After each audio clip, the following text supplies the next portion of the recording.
지난 목요일에 은퇴권사회 원래 때 드린 말씀의 예화 가운데 오늘도 꼭 필요해서 또 다시 한번 말씀을 드리고자 합니다. 저희 아버지께서 시골에서 목회하고 계실 때 방학 때가 되면 제가 내려가서 하시는 일들을 도와드리곤 했습니다. 추석이 되어서 제가 집에 내려갔는데 우리 이 강단에 꽃을 저희 아버님이 이제 준비한다고 매번 꽃꽂이를 할 수 없으니까 국화를 사오셨습니다. 그래서 화분으로 국화를 이제 심어놓고 그러면 한 달은 갈 수 있으니까 하는 생각으로 국화하고 흙하고 거름 세 봉지를 사오셨습니다. 같이 이제 그 일을 도와드리려고 교회 마당에 큰 장판을 깔고 그곳에 흙하고 거름 세 봉지를 다 넣으십니다. 그런데 농사를 잘 짓는 장로님이 오셔서 그 장면을 보고는 이렇게 얘기하십니다. 목사님, 그 거름 세 봉지 다 넣으면 안 돼요 하고 쓱 지나가십니다. 저희 아버님이 그 얘기를 듣고 예 알겠습니다 장로님, 그러고는 그냥 세 봉지를 넣고 다 섞으십니다.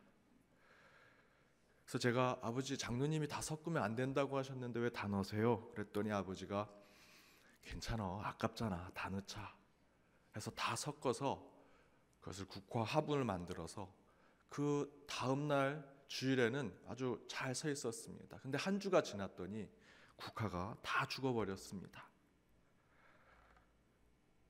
그 거름이 너무나 많이 들어간 거죠. 농사를 잘 지었던 그 장로님의 그 지혜가 아주 정말 우리에게 꼭 필요했던 건데 그 지혜를 저희가 듣지 않았던 것입니다. 그때 저는 교훈을 하나 얻었습니다. 모르면 시키는 대로 해야 되는구나. 목사라고 다 아는 게 아니구나 라는 것을 알게 되었습니다. 여러분, 잘 모르면 도리어 교만해지고 고개가 뻣뻣해집니다. 빈 수레가 요란하다고 하지요. 채워지지 않고 알지 못하면 오히려 말이 더 많아집니다. 안타까운 현실 가운데 교회가 시끄러워지는 이유는 교회 상황과 교회 일들을 잘 모르면서 큰 소리를 내는 분들 때문에 교회가 어려워집니다. 그것은 나라와 또 여러분이 속한 그 단체나 모임도 매우 유사합니다. 영적인 부분으로 생각한다면 이처럼 영적인 무지함은 또한 영적인 교만으로 이어지게 된다라는 것입니다. 오늘 본문에서 예수님께서 자신의 순환과 죽음을 예고하십니다. 31절입니다. 함께 읽어보겠습니다. 이는 제자들을 가르치시며 또 인자가 사람들의 손에 넘겨져 죽임을 당하고 죽은 지 3일 만에 살아나리라는 것을 말씀하셨기 때문이더라. 예수님께서 자신의 순환, 죽음을 예고하십니다. 매우 진지하고 무겁게 예고하시지요. 그런데 그런 예수님의 예고에 제자들의 반응이 어떠했습니까? 32절입니다. 함께 읽겠습니다. 그러나 제자들은 이 말씀을 깨닫지 못하고 묻기도 두려워하더라. 깨닫지 못하고 묻기도 두려워하였다라고 성경은 증거하고 있습니다. 그런데 그 다음 구절에서 어떤 이야기를 하는 것이 굉장히 중요합니다. 예수님께서 순환과 죽음을 예고하시고 그것에 대해서 제자들은 묻기도 두려워할 정도로 깨닫지 못하는 상황을 보여주는데 그 다음 구절에서는 이렇게 기록되어 있습니다. 예수님께서 그렇게 순환과 죽음을 예고하시고 제자들은 도대체 그것이 무슨 얘기인지 알지 못하는 게으른 두려움에 빠져있는 모습을 성경을 모사한 후에 그 다음 구절에 33절과 34절에 이렇게 기록합니다. 함께 읽겠습니다. 가버나움에 이르러 집에 계실새 제자들에게 물으시되 너희가 길에서 서로 토론한 것이 무엇이냐 하시되 그들이 잠잠하니 이는 길에서 서로 누가 크냐 하고 쟁론하였음이라. 제자들이 서로 모여서 우리 중에 누가 크냐, 예수가 이제 왕이 되면 누가 총리가 되고 누가 장관이 되냐, 누가 대장이 되고 누가 오른팔 왼팔이 되느냐, 바로 그것을 서로 따져 묻고 논쟁하고 있더라라는 것입니다. 예수님께서 순환과 죽음을 매우 진지하고 무겁고 애통하는 마음으로 제자들에게 이야기하셨는데 제자들은 도리어 왜 예수님께서 그런 말씀을 하셨을까 궁금해하고 알고자 하지는 아니하고 자신들이 예수가 왕이 되면 이제 내가 대장이 될 것이다, 내가 장관이 될 것이다, 누가 크냐 누가 밑이냐 누가 오른팔이냐 누가 왼팔이냐 그거 가지고 싸우고 있더라라는 것입니다. 바로 이런 상황을 뭐 모르면 용감하다라고 표현할 수도 있겠죠. 하지만 오히려 이런 표현이 더 나을 것입니다. 무지하면 교만하다. 32절 말씀대로 제자들은 예수님의 말씀과 행적을 바로 곁에서 지켜보았던 사람들이었습니다. 그럼에도 불구하고 그들은 무지했습니다. 그리고 예수님이 자신의 순환과 죽음에 대해서 지금 예고하고 계심에도 불구하고 그것을 알려고 하지도 않았다라는 것입니다. 무지하니 교만한 자의 모습이 드러납니다. 예수의 순환과 죽음에 대한 그 예고 앞에 그들은 더 왜 그런지, 왜 예수님이 그런 길을 걸으셔야 하는지 알고자 해야 되는데 그것은 알고자 하지 아니하고 이제 곧 예수님이 왕이 될 것이니 나는 높이 올라갈 것이다 라고 하는 교만한 생각만 하고 있다는 것이죠. 여러분, 무지하면 교만에 빠집니다. 오늘 말씀의 제목대로 여러분, 무지하고 잘 모르면 겸손하고 알고자 해야 되는데 이 타락한 인간은, 죄 많은 저와 여러분은 오히려 무지하면 고개가 더 뻣뻣해지고 교만에 빠지게 되더라라는 것입니다. 지진이 아주 잘 나는 한 마을에 지진을 누구보다 잘 대처한다는 스승이 있었습니다. 도사가 있었습니다. 그래서 그는 제자들을 항상 모아놓고 지진이 나면 이렇게 행동해야 된다, 이런 마음을 가져야 한다, 이렇게 대처해야 된다라고 가르쳤습니다.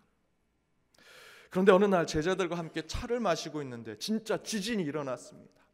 제자들이 혼비백산합니다. 이리 뛰고 저리 뛰고 큰일 나게 서로 움직이며 지진 가운데 죽을 것처럼 행동합니다. 그런데 스승은 태연하게 차를 마십니다. 어느 정도 시간이 지납니다. 그리고 지진은 잠잠해졌습니다. 그때 스승이 아주 자랑하고 뽐내듯, 야, 너희들 보았느냐? 지진이 났을 때 내가 태연하게 차를 마시는 모습을 보았느냐? 난 손도 흔들리지 않았고 몸도 흔들리지 않았다. 자랑하듯 이야기합니다. 그러자 한 제자가 이렇게 얘기합니다. 네, 스승님, 전혀 흔들림이 없으셨습니다. 그런데 스승님, 그때 스승님이 마신 거는 차가 아니라 간장이었습니다. 차라리 모르고 잘 못하겠으면 겸손하면 됩니다. 그런데 우리는 너무나 잘난 체 하려고 합니다. 모르면서도, 깨닫지 못했으면서도 아는 체 하려고 하는 모습이 우리 가운데 너무나 많습니다. 제가 가끔 아내의 요리를 옆에서 도와주려고 하면 가장 많이 듣는 말이 모르면 그냥 시키는 대로 해 라는 말입니다. 뭔 좀 안다고 더 넣으려고 하고 더 뭔가 만들려고 하는데 모르면 시키는 대로 해. 그러면 정말 맛있는 음식이 나옵니다. 맞지요? 모르면 시키는 대로 하면 됩니다. 이걸 우리 신앙에 적용하면, 모르고 무지하면 하나님 말씀대로 순종하며 살아가면 됩니다. 그런데 문제는 우리는 그렇게 하지 않는다라는 것입니다. 조금 성경의 지식이 있다고, 신앙적으로 좀 더 알고 있다고 너무나 아는 체하고 잘난 체하고 더 나아가서는 영적 교만에 빠지는 모습이 우리 가운데 너무나 많습니다. 따라서 우리는 무지하여 교만에 이르지 않기 위해서는 두 가지를 깨달아야 합니다. 첫 번째는 모르면 여러분 물어야 합니다. 질문해야 합니다. 다윗이 왜 하나님의 마음에 합당한 사람이 되었습니까? 다윗에 대한 기록이 많이 나와 있는 사무엘 상하를 잘 살펴보면 끊임없이 다윗에 대한 기록은 다윗이 하나님께 여짜오되, 하나님께 아뢰되, 하나님께 간구하고 하나님께 기도하되, 하나님께 이르되 라고 하는 표현이 계속해서 반복해서 나옵니다. 다윗은 잘 모르고 무엇인가 깨닫지 못했을 때 하나님께 묻고 기도하는 자였습니다. 여러분, 모르면 물으셔야 합니다. 하나님께 묻고 하나님의 뜻을 구하는 자가 되어야 한다라는 것입니다. 그런데 오늘 본문에서 제자들은 예수님께서 자신의 순환과 죽음을 예고하는데 32절 말씀대로 제자들은 깨닫지 못하고 묻기를 두려워하고 있는 모습을 보여주고 있습니다. 모르면 물어야 하는데 묻지 않는다. 그리고 무지한 채로 서로 잘났다, 내가 위다, 네가 아래다, 내가 오른팔이다, 내가 왼팔이다 라고 싸우는 모습, 어쩌면 우리의 모습일지도 모를 것입니다. 여호수아가 여리고와 아이성을 쳐서 가나안 땅을 점령했습니다.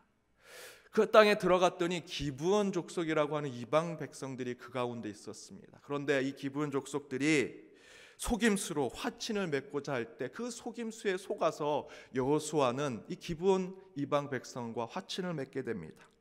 그래서 그들은 평생, 특별히 이스라엘은 이 기브온 민족 때문에 늘 괴로움을 당하게 됩니다.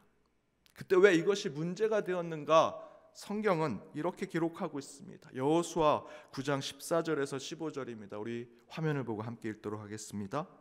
무리가 그들의 양식을 취하고는 어떻게 할지를 여호와께 묻지 아니하고 여호수아가 곧 그들과 화친하여 그들을 살리리라는 조약을 맺고 회중 족장들이 그들에게 맹세하였더라.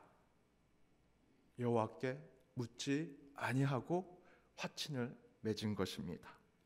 이처럼 묻지 아니하면 우리는 교만한 죄를 범하게 되고 그것은 곧 우리에게 영적인 화로 부마름이 돼서 우리의 어려움으로 나타나게 될 것이다 라는 것입니다. 여러분, 모르면 과감하게 여러분의 경험과 지식을 내려놓으시고 하나님께 물으셔야 합니다.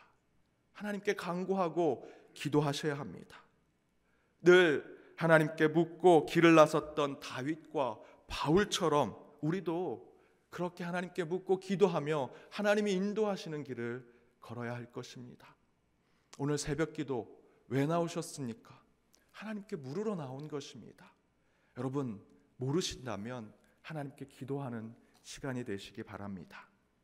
두 번째는 모르면 겸손히 순종하는 자리에 앉아야 한다라는 것입니다. 하나님의 뜻을 잘 깨닫지 못할 때 우리는 두 가지 방법을 할 수 있습니다. 앞에 말씀드린 대로 모르면 묻고 나아가면 됩니다. 두 번째는 하나님의 뜻을 분명히 알지 못하고 구체적인 하나님의 음성을 듣지 못했다면 그 하나님이 지금 어렴풋이 보여주는 그 길로 순종하며 나아가면 됩니다. 창세기 12장에 아브라함이 하나님의 음성을 들었습니다. 하지만 구체적이지 않습니다. 그때 아브라함의 모습이 무엇이었습니까? 창세기 12장 1절입니다. 함께 읽어보겠습니다. 여호와께서 아브라함에게 이르시되 너는 너의 고향과 친척과 아버지의 집을 떠나 내가 내게 보여줄 땅으로 가라. 너는 내 고향을 떠나 내가 내게 보여줄 땅, 지시할 땅, 아직 결정은 되어 있지 않지만 너는 그곳으로 가야 해 라고 하는 그 명령에 아브라함은 물론 기도했겠지요. 그곳이 어디입니까? 정확하게 알려주지 않으셨을 때 아브라함은 믿음으로 고향을 떠났습니다. 순종하고 하나님의 말씀을 그대로 따랐다라는 것입니다. 바로 그래서 아브라함이 믿음의 조상이지요. 나병 환자였던 나만 장군이 어떻습니까? 엘리사 선지자의 명령대로 요단강에서 7번 몸을 담그게 됩니다. 한 번 담갔습니다. 몸에 변화가 없습니다. 2번, 3번, 4번, 5번, 6번까지 물에 담갔는데도 아무 차도가 나타나지 않습니다. 나만 장군이 화를 내죠. 내 이 더럽고 추한 강물에서 몸을 담갔는데도 아무 변화가 일어나지 않았지 않냐.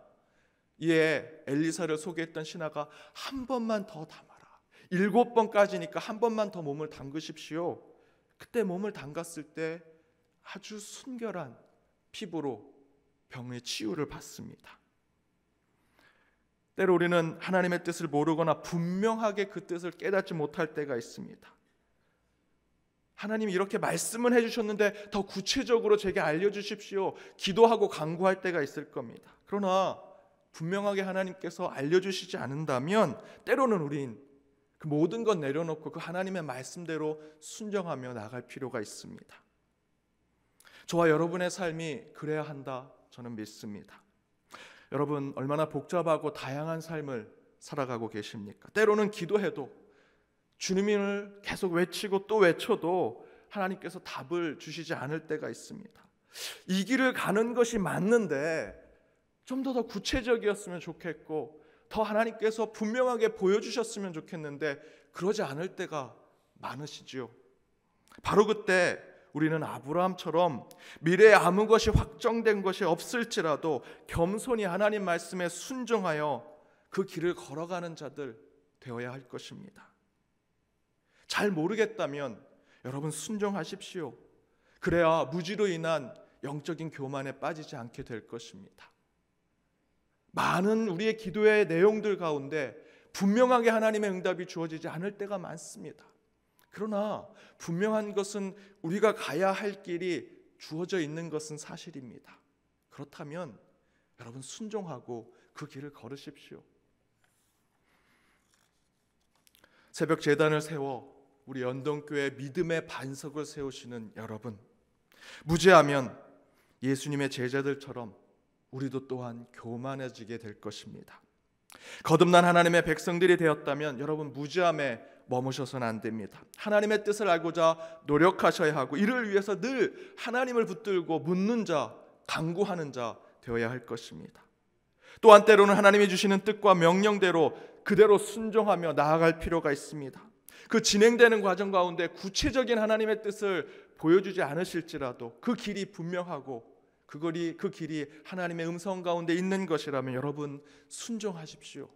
그렇다면 순종하며 나아갈 때 그 열매가 우리에게 주어지리라 믿습니다. 계속해서 하나님은 저와 여러분 각자에게 하나님의 뜻을 계시해 주고 계십니다.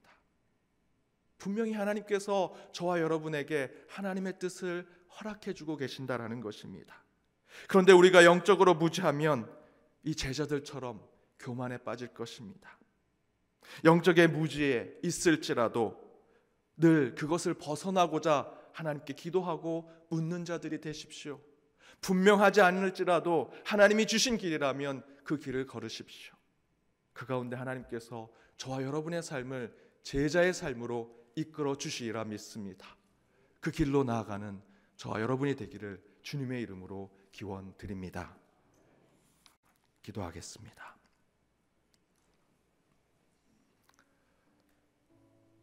은혜가 풍성하신 하나님, 토요 새벽기도로 함께 모였습니다. 이른 아침 제단을 쌓는 저희들 가운데 주님의 은총이 임하게 하여 주옵소서. 한 주의 삶을 살아가며 때로는 주님과 멀어졌던 저희의 삶 가운데 주님 긍휼과 자비를 베풀어 주시고 저희의 마음을 순결하게 하여 주옵시며 주님의 뜻만을 묻고 나아가게 하여 주옵소서. 영적으로 저희들은 무지할 때가 많습니다. 그러나 제자들처럼 저희들 교만하지 않게 하시고 하나님의 뜻을 알고자 노력하는 자들, 그리하여 기도하며 주님께 나아가는 자들 되게 하여 주옵소서.